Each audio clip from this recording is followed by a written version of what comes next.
Hey everyone, welcome back to Beyond the Feature. And I'm Dr. Patrick Jones. I'm coming to you on a field trip today. As many of you know, I'm here in St. Louis, Missouri, and today I'm coming to you from Forest Park, beautiful Forest Park, on one of my morning walks. So you can kind of see, I decided to do this one. We're talking this week about work from anywhere. Um, and I've got my notes, so if you see me glancing down, that's what it's about. But I figured if we're going to talk about work from anywhere, let's do work from anywhere, right? Uh, it gets thrown around, that term, work from home, gets thrown down around a lot, right? That we need to know what it means, which we're going to talk about that today. We've talked about on this episode before, touched it a little bit with our SharePoint from last week. So we talked about that with the migration. We're going to go into that and kind of how that plays into this whole concept. Uh, and we're going to talk about the security side underneath it because there's a lot of data in here. I want to make sure I get it right. So I keep looking down. So this is an episode about, scaring you about the security element. It's just more understanding our responsibility. Just like if we're driving, we put on our seatbelt, we work from anywhere. There's certain security precautions that we take. All right, so let's get started. So first of all, remote work. What is it? Um, Remote work is like working from home, right? So you have your desk. This, it's like a mirror of your office. Work from anywhere takes that a little bit more global, and you can actually work from anywhere, right? It's not about having the resources physically as it is being able to access those online. Your work isn't tied to a single location like at home. It's my home office. Well, it's still an office. It's work from home. It's remote. Work from anywhere is I don't have a physical location that I really even care about. I can go to Starbucks and sit on there and do my work because it's about accessing the resources as much as it is having a place to work. And that shifts our mental model a little bit because old school, hey, we have to work, we have to have a desk, we have to have a monitor, we have to, yeah, to get the work done, it's about the work, it's about what is the outcome. And that's what we're kind of talking about. It's about having that data and that research to help understand where we're at. Because again, looking at my notes for my numbers, 23% of the workforce telecommutes at least some hours. That's 36 million people at least do some form of this. Now, globally, those hybrid arrangements, 23% are fully remote. 52% is hybrid among U.S. employees. So that's pretty amazing. If the job can have it, a lot of them are trying to have it. Uh, but it's not available to everyone, as we know, because we have frontline workers, we have healthcare workers, things of that sort that you have to kind of be there, right? So it's not available to everybody, but some of those opportunities are still expanding. I just saw a doctor the other day on teledocs. So yes, wherever I was able to connect in with her. And did she need to be in her office to connect with me? No. And that's the idea. My son, he's working at a hospital, and is he have to be there? Yes, because he's kind of a patient sitter. So does he have to be there? Yes, he can't do that remotely. I'll work from anywhere, but the doctor could, right? You're seeing retail, frontline retail, a lot of your salespeople, those guys have to be there, right? But with your exploration of some of the online, like Etsy stores and things like that, you don't necessarily have to if your presence is online. And then somebody can ask a question and you can reach out right away. But to do that requires the correct IT infrastructure. So here's where we get a little bit technical, right? 90 to 95% of organizations are currently using some form of cloud computing in IT, right? That's Desk UK back in 25-26 with their reports. So it's not really a leader opportunity. This is the fault. Everybody's kind of got their resources in the cloud in some form. Uh, Files, application, identity, those all moved off physical locations or are hybrid enough to where it doesn't need the physical location bound infrastructure, file servers on-prem, and all that's doing is growing, especially with the cost of memory right now in your server refreshes. It makes no sense not to be in the cloud because to refresh that server or to pay somebody to migrate that up into the cloud, it's actually cheaper now. So it's kind of an emphasis. A lot of people are actually moving that way if they were on that fence. And that ties right back to last week's conversation about SharePoint and OneDrive, where we were talking about, you know, our workers. Hey, now these resources, what do we do now? This is it. This makes that opportunity there. Whether it's 365, Azure, other platforms, whether you're sitting at a desk, on a couch, at a coffee shop, doesn't matter. You can access, if you can touch those resources, you can actually do the work. And that's the idea. It's not as much about the location as it is about the person. And can you do the job where you're at? And that's knowing what you can do. I read an article a couple of years ago in the Harvard Business Review that talked about that, where, hey, the workplace is not going away. Can I do my job from anywhere? Yes, but I still want to have that touch point, that office. It doesn't have to be consistent. It doesn't have to be, it could be regular touch points, but the office is culture, right? That's where we learn from each other. We're social beings. It's where we learn from each other and help each other and become a team. And coming together helps that. But being able to do the job, that's personal. That's up to you. That's how you can handle that. And there's payoff on those numbers too. Again, um, the businesses that are migrating those systems to the cloud report a cost savings of 20 to 30%. And around 70% of those IT leaders say that that cloud adoption improved their disaster recovery and business continuity IT. That's huge, right? Because you have your online backups. It's in the cloud, so it goes cloud to cloud. So that's not just convenience, right? That's because a cloud-based environment doesn't stop when there's a power outage or when there's a snowstorm, right? I've had that at a school district before where the power went out. It's like, okay, you're on laptops. You know, yes, the wireless goes out sometimes, but like even with myself, you know, and the teachers, they were like, "Oh, what do I do?" I was like, "Well, you got a hotspot on your phone. Kick it on. Let's use it." Uh, you know, elements like that.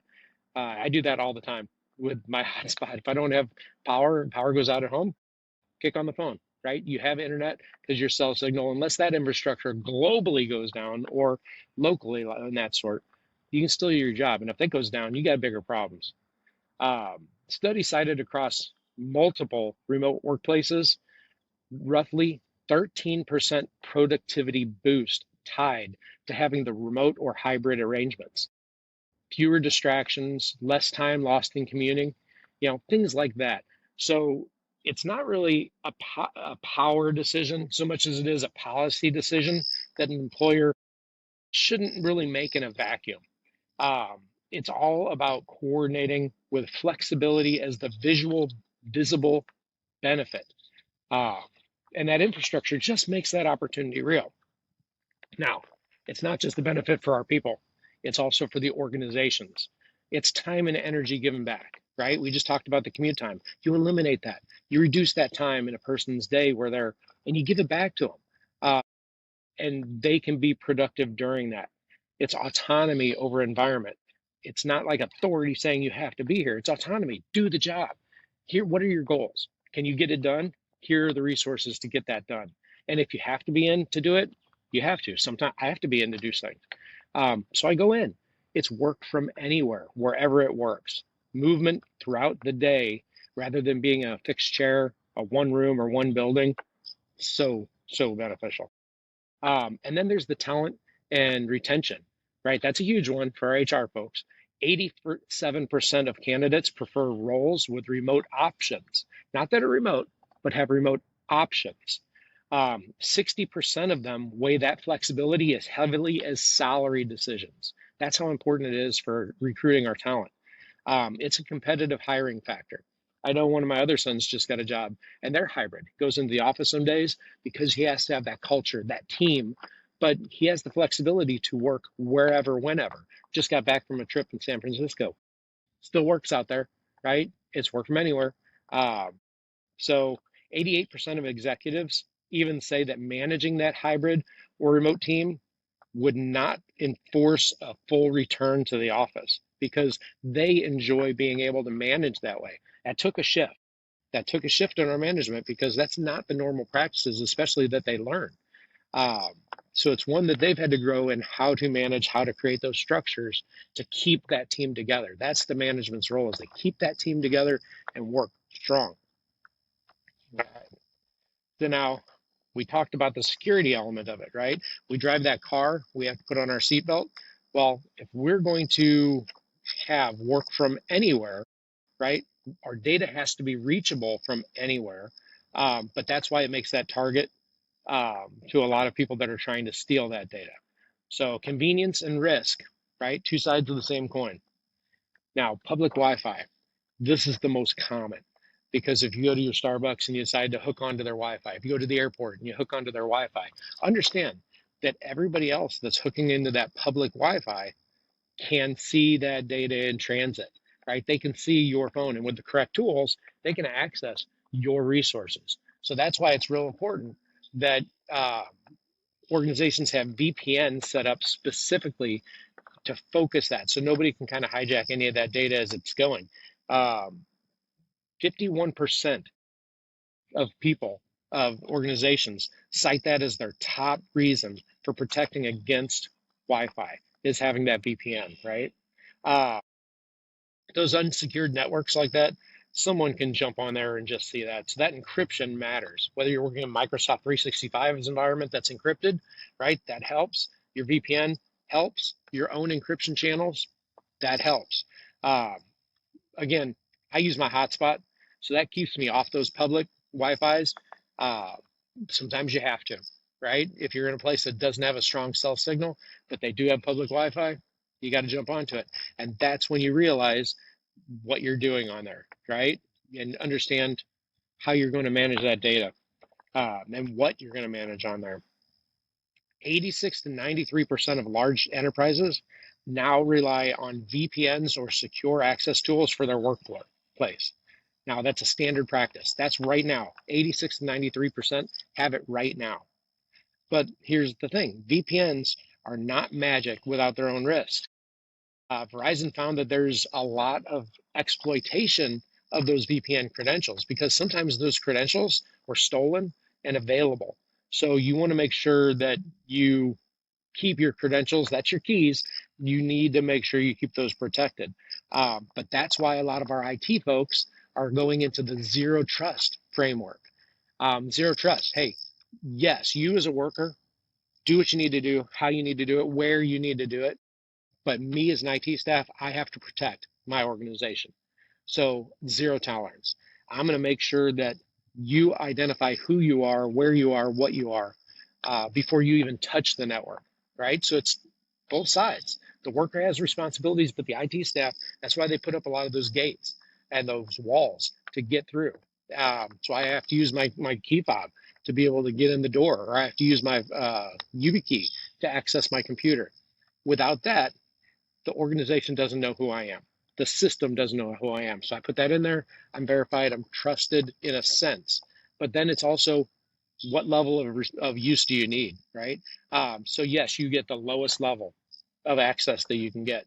And that's every request, every device, every time, rather than just trusting everything once it's inside the tunnel. Um, so the single most important practical factor you can do is MFA, multiple factor authentication. That's where every connection, it's not optional. It's not just for IT, it's for everyone. That's where when you log in, who are you? And you use your authenticator app, you use your YubiKey, something, right, that's tied to you. Because then even if your credentials are exposed, uh, you're not allowing that hole in there because you have to have something physical with you also. And that's huge. So um, we need to make sure that there's uh, and that our security on that is a certain encryption level as well, right? Because you probably heard passwordless authentication and things. That's the FIDO keys and things like that. Because passwords are kind of the least secure method to access things because passwords can be broken anymore with AI, things of that sort. So if somebody really wants to get in, you have to have those extra little nuggets that keep it secure. Now, device hygiene.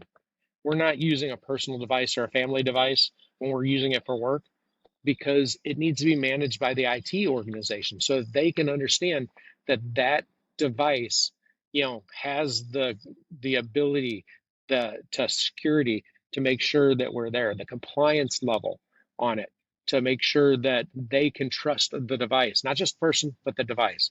Uh, and that's, it helps them be able to monitor that. And it's not just spying. It's not spying at all.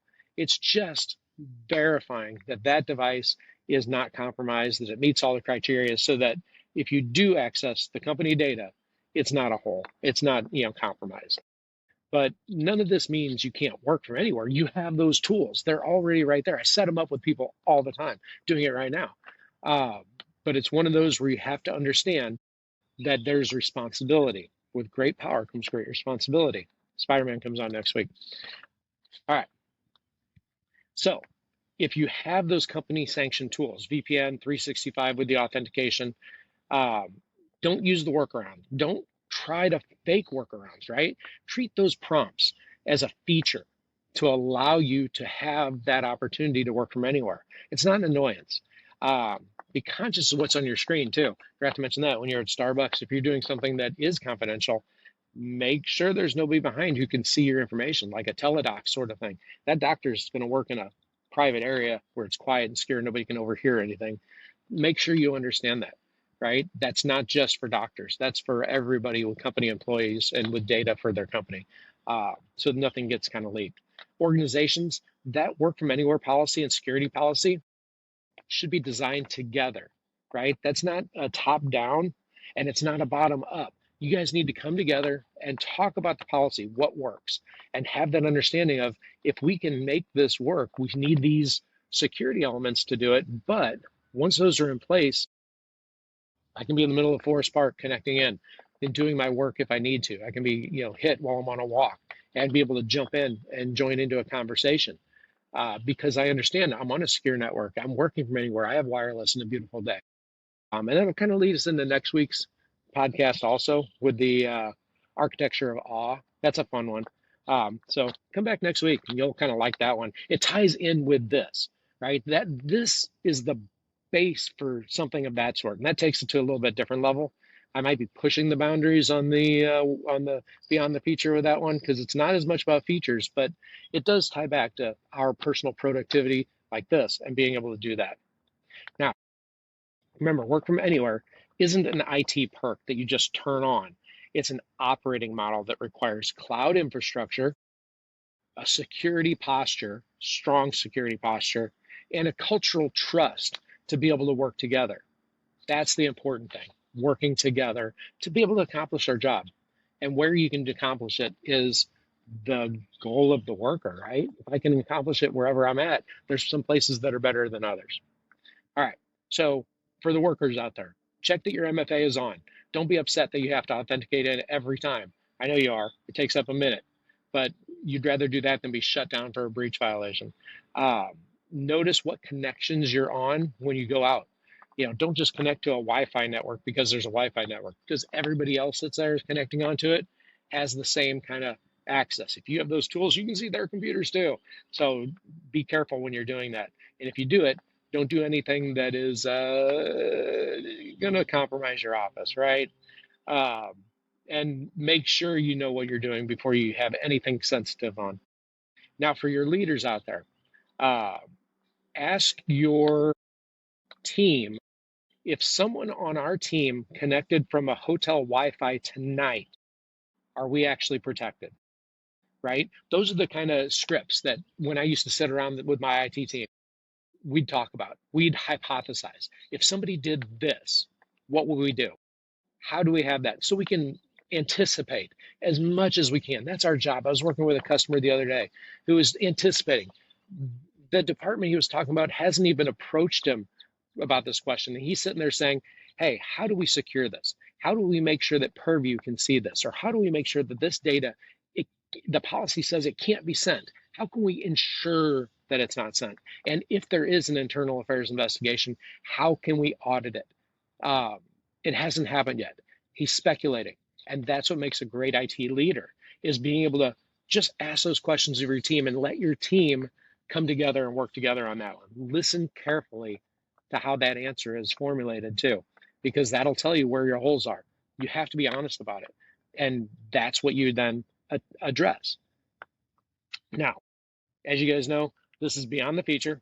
So if you need anything from this episode, it's beyondthefeature.com. And I'm Patrick Jones, which is drpjj21.com if you need something about me out there. Um, Again, Audit Solve is where I work. So if you do something with Audit Solve or Sterling, hit us up and we'll kind of relate that to you. If you need some more information, let me know. But like I said, next week's with our architecture of awe, that'll be a fun one. So check back on that. But besides that, this is Beyond the Feature, and thanks for joining me today on my field trip and on my walk, trying to stay healthy. And I'll talk to you guys next time.